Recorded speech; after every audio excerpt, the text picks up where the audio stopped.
Woolen spun versus worsted spun. What's the difference? Today in our Ask a Knitter series, we're going to get into the ins and outs of the two different methods of spinning, where you would use them, what the difference are, and why it matters so much. I hadn't really thought very much about woolen spun versus worsted spun and how the yarns are spun when I started knitting, first of all.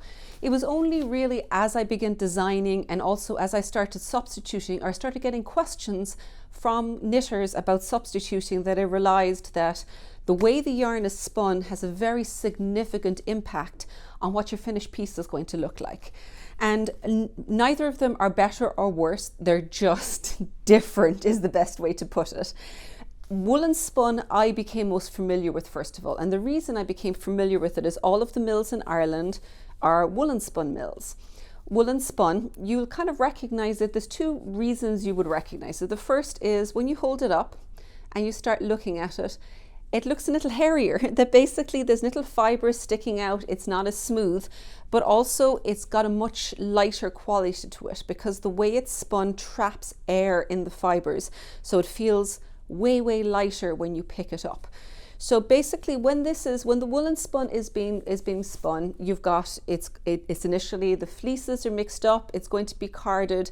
When it's carded, those fibers are not all smoothed evenly out. They're allowed to be a little bit higgledy-piggledy is usually what I've heard, and it actually makes sense because visually it's what you imagine it looks like.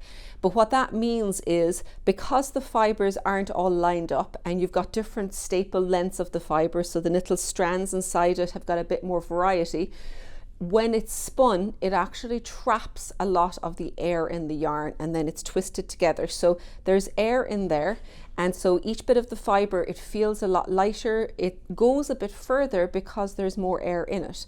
And I will come back to where best to use it, but I wanted to talk about worsted spun first of all.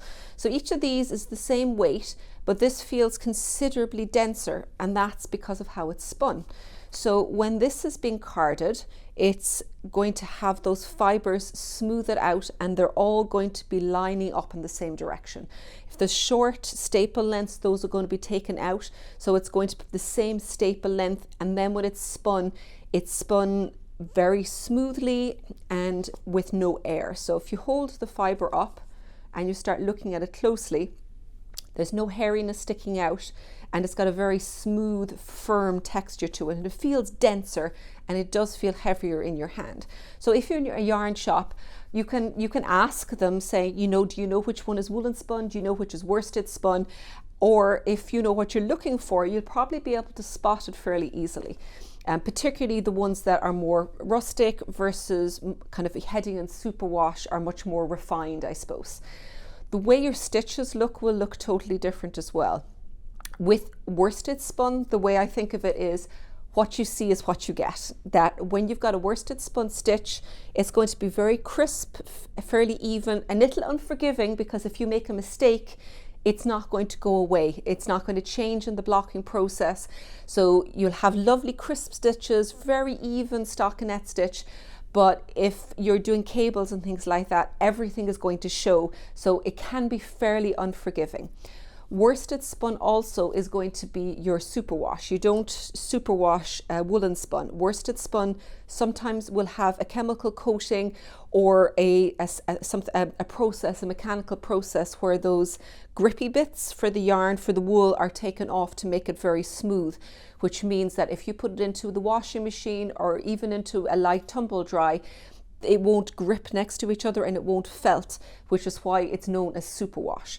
But that also has a downside, because superwash means that there's no grippiness to it. It's much more likely to stretch out of shape. So when you're blocking or you're getting a superwash garment blocked and wet, it grows, it keeps growing. It's a little bit like holding spaghetti, so that you have to be very careful, try to kind of maneuver it and shape it as you're working with it. So it is a downside to superwash. This one is superwash, but not all worsted spuns are going to be superwash, but they frequently will be. I want to remind you that if there's anything you want to know about or anything you'd like me to expand more on, stick a message in the comments down below, because this is your series and it's all about Ask a Knitter, so you determine which direction it goes in. So anything about yarn or fibers or patterns that go with things or how to use them, just drop it in the comments and we'll build it into the series. If you've got a yarn, I'm going to pull ones up over here. If you've got a yarn that is a superwash and a hand dyes on superwash will look quite distinctive, because there's an actual texture or a coating on the top of the yarn itself. It doesn't absorb the dye and it doesn't absorb water in the same way. So that means a hand dyer can put speckles or specific colors in it and they'll stay exactly where they're going to be. So you get high contrast in the colors, very vibrant, very deep colors, because of the fact that the superwash keeps that dye on the surface. The woolen spun, when you superwash, or when it can't be superwashed, and when you hand dye that, it looks really different because it's a much more absorbent fiber, and when the dye is put on, it gets absorbed into the fiber. So you get a much kind of a more uniform or an all over color. You don't tend to get the really bright colors. It's going to be much more subtle, the colorways, with a non-superwash or in particular a woolen spun dye, simply because the dye gets soaked up very quickly and very completely by the fiber itself. And so it's just not possible to get those huge variations. So it creates a more subtle, a more subdued looking dyed process. So bear that in mind. If something's non-superwash and it's been hand dyed, it's going to look really different when you pick it up. So in terms of what ones are good for and what they're not good for and what to look out for, I like to work with worsted or woolen spun very often for things like cables, because when you wash a woolen spun, it completely changes the way it looks. It blooms. The air pockets or the fact that the fibers are a little bit higgledy-piggledy means that when there's water added to it, it just goes and they just grow and they naturally kind of lean over or kind of integrate with each other. So that makes it ideal for things like cables or anything where you want the fabric to kind of be soft and to integrate afterwards. The second benefit of it with cables is cables and the fabric you make from cables is quite dense, quite heavy, because you're crossing the stitches over each other. So if the actual fiber or the yarn that you're using has got a bit more lightness, it means that overall the whole feel of the actual garment isn't going to be as heavy and it won't be as dense. So I think it is superb for cables. So my recommendation is always for garments in particular, and where you've got an awful lot or a heavy cable garment, go take a look for woolen spun.